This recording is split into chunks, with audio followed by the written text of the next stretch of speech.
anguish, agony, all of those things that go through the disruption, right? When you look and say full circle, when you look back at that process, it wasn't fun, it wasn't rewarding, it wasn't any of those things.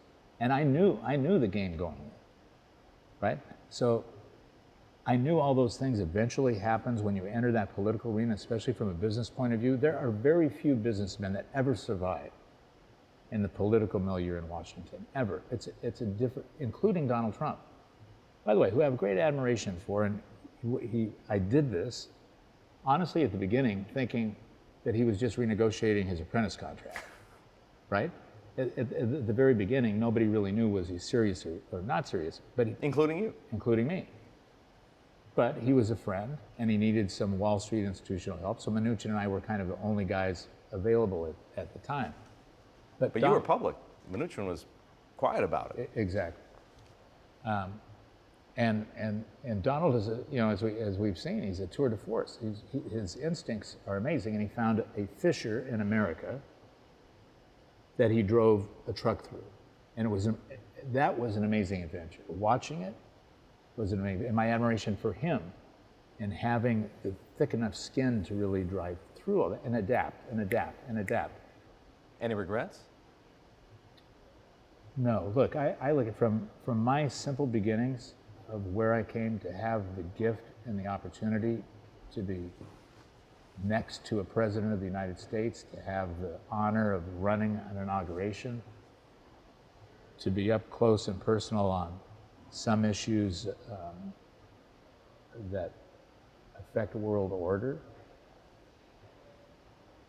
I paid a personal price for it, right? The adversarialness of America in squaring off on both sides is something I still don't understand.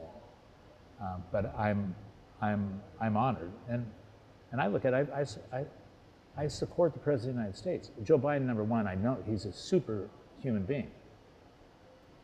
And on the other side of this, I hate what's going on now, is the adversarialness of, great, we've been through this. Give this guy a chance. Why don't we all as Americans just say, great, maybe we like it, we don't like it, whatever it is, we're going to stand behind him and give him a chance. Something's happening in America. The divide between the haves and the have-nots is too wide. It's too adversarial.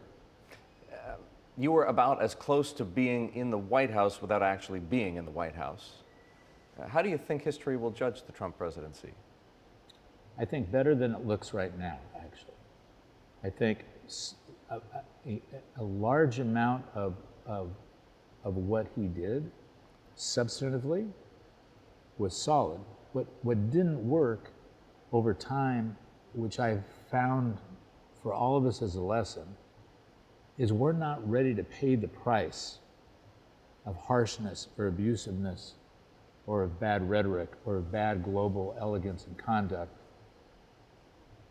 for what appears a short-term gain. So when people criticize that period, it was mostly attitudinal, right? Had he switched, which he was capable of doing, had he switched his attitude, become more elegant, more patient, less abusive, why did he not do that?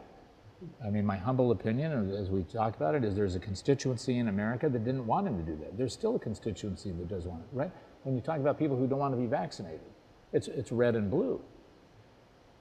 So I think historically, a lot of the things that he did will be well appreciated, but this job of being the most powerful human being on earth is very difficult.